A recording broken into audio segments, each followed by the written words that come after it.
Hello, welcome back to the Dollhouse.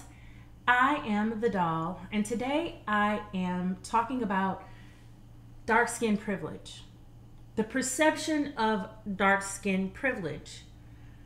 Lots of people in America who are the descendants of the American enslaved, at whatever percentage, feel like they should be afforded special privileges that no one else can take advantage of. Just the descendants of the American enslaved. Things like saying the N-word. Things like touching one another's hair. Or things like wearing your hair in ways that break school district policies. The reason I mention that is because a story came out about a young man named Darryl George who got suspended for wearing his hair in locks. His style is long, middle of its back. It's like Lil Baby's style. The rapper Lil Baby. It kind of looks like that. A grown man named Lil Baby. Anyhow, let's just keep moving. So he was suspended and had been suspended since August. And they took the whole matter to court. And the judge ruled, I believe it was yesterday or earlier today, he ruled that the school district can kick him out or require him to cut his hair if he wants to continue to study there, because their rule is that no male, regardless of race, can wear their hair that in a style that goes beyond the eyebrows, earlobes, or collars, even if it's gathered on top of his head. So if he wanted to wear a man bun, no. If he wanted to, just kind of braid it in a halo style, no. And it is already braided up neatly. I mean, it looks neat, as neat as those styles can look. Long hair on men just never has done it for me. But it looks very neat, but still it's breaking their rules. And if Billy Lee and Bobby Joe can't wear their mullets to this Texas school district, I do not see why he feels that he should be afforded this special privilege. And the reason that has been given is because the Crown Act that was signed in 2019, it prohibits discrimination on the basis of race-based hairstyles, like by schools and jobs and for anyone seeking housing. You can't discriminate against these people based on their hairstyle. However, this school district's rules apply to everyone, not just people with afro hair. So the arguments that the school, made, obviously, the school district made, obviously won over the judge, and he was ordered to either cut his hair or enroll in a different district. And of course, the race baiters have come out in full effect. I'm going to show some tweets that show what some people have been saying. Keith Boykin, he says a Texas judge has ruled that a school district can force Darryl George to cut his natural locks, despite a state's Crown Act that prohibits hairstyle discrimination. This is anti-blackness in a country that they keep telling us has never been racist. Well, obviously there's racism in America still, because people cannot stop talking about race. People make a lot of money talking about race.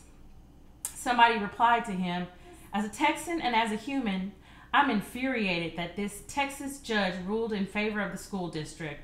This young man wants to learn. He wants to go to school, and he wants to wear a hairstyle that's indicative of his culture. So what's the problem? The only problem is racism. The problem is that he can still do all of those things but refuses to do so because he doesn't want to cut his hair. He can learn, he can go to school, and he can also wear a hairstyle that's indicative of his culture. It will just need to be a shorter hairstyle. That's it. That's the rule. Everyone has to follow it. Why would he be any different?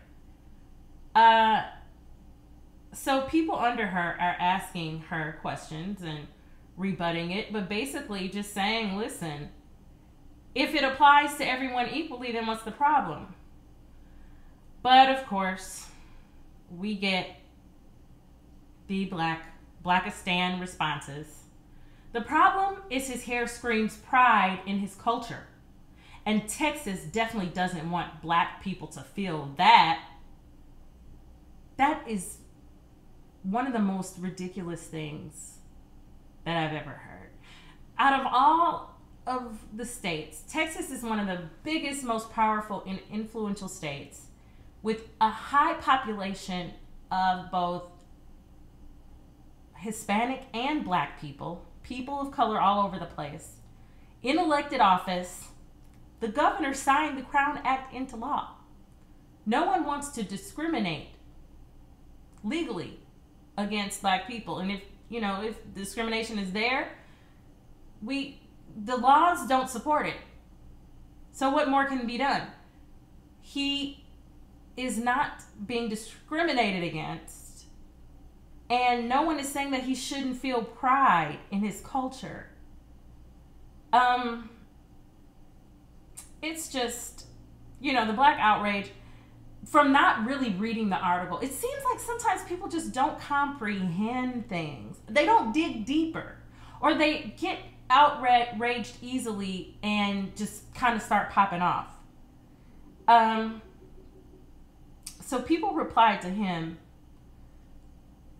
his hair doesn't scream pride. His attitude screams disrespect, and the rest of you scream racism when you are the real racist. Well, some people do feel like blacks in America, or the descendants of the American enslaved, are truly racist as well, because of the exclusionary attitudes of, we need a space just for us. I feel as though since we have desegregated, I understand the desire for, solidarity within the culture when we're celebrating things. But when we were having those marches and rallies and We Shall Overcome themed events back in the 60s, nobody was excluded, except for maybe in certain, maybe in the Black Panther Party, they excluded other people. And, perhaps, but I doubt it, because they seem to have friends in all races. It just seems as if we're going to live here, we will need to be participants in the system of America. And if we want the system to work for us, we have to believe that it is a just and it is a legitimate system. If people do not believe that, the best part about being an American is that you are free to go. Free to leave the country, free to leave your state, free to leave your school district if you don't want to change your hair. Start up a school district. There are some people that have even said that the locks are spiritual. Like this lady, she tweeted, "I wouldn't care what they said. Locks are spiritual. They fear our strength." And then people replying to the tweet, "The rules shouldn't apply to black people." And then another one, "There isn't a white person on the planet who fears your power or your hair. I promise you that. To be fair, they probably fear being robbed or murdered. But that's different." I'm hoping that the descendants of American enslaved and the slave holders in this great country can start to understand that in order to reap the benefits of the system, we have to uphold the responsibilities of it as well. It's like if you have a really nice car, if you don't put oil in it and you don't put the right gas in it, you don't wash it, it will not work properly for you. There are things that you have to do, and one of them is sometimes be uncomfortable with the rules that we have to follow. I don't want to have to pay certain taxes and to renew my license every year and to get new plates, but that's part of being a responsible citizen. And I don't understand the obsession with wanting to feel this false sense of power. This like, oh, you can't say that. Oh, you better not say that. Or, oh, did you just say that I eat fried chicken and watermelon? Like, why, who wants to be on the defense or looking for ways to feel oppressed? If you study the laws of physics or the laws of the universe, you know that the energy that you cultivate in your mind and the things that you say in your mind and then speak out become your reality. So why not say that the system is working and that you understand the judgment? Because acting like you don't understand the judgment and just going to outrage, it shows an emotionalism that lacks, of course it lacks logic, it just lacks any sense of social responsibility. It's like a 2-year-old complaining about not being able to have candy before dinner.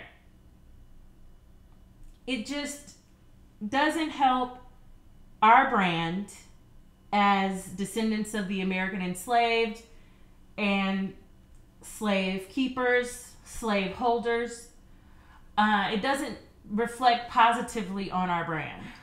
So the point of all of this is to say that not only do we have rights, we have responsibilities. And, you know, his journey, it being spiritual where? Spiritual how? Like the spirit of the boy? The spirit of the degeneracy? I mean, it just doesn't, the hair is not connected to any religious movement, to any discipline. It's connected to Dodge Chargers and Swisher Sweets. It's connected to Jordans and Percocets. Like, it just, the hairstyle is not connected with leadership. And yeah, okay, fine, I'm stereotyping, fine, I don't care.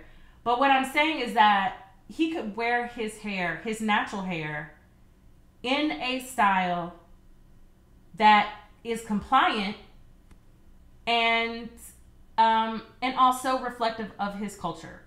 So I hope that you will share your thoughts with me on this and we can have a real discussion. I appreciate you for stopping by. Please like the video and I will talk to you soon.